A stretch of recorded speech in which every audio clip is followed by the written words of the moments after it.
To determine if you have an I&L or an I&L clone arm, look for the tab under the wiper arm. If it's present, you have an I&L clone arm. If it's missing, you have an I&L arm.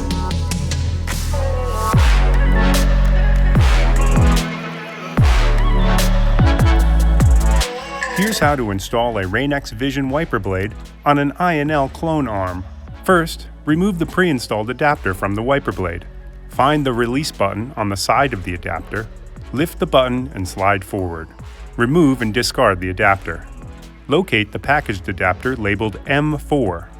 To install, align the M4 adapter so the arrow on top is pointed in the same direction as the arrow on the wiper blade base. Press the adapter onto the wiper blade and slide back in the direction of the arrow on the adapter base until it clicks into place. Press the button to flip open the cap. After you've removed the old wiper blade, make sure the wiper arm is in the up position. Locate the tab on the back of the adapter. Slide over the tab on the arm. Ensure the adapter is engaged and rotate into place. Close the cap until it locks into place with a click. Tug on the blade to make sure it's properly fastened, remove the plastic squeegee cover, and lower the arm gently onto the windshield. Installation is complete. You are now ready to outsmart the elements with Rain-X Vision.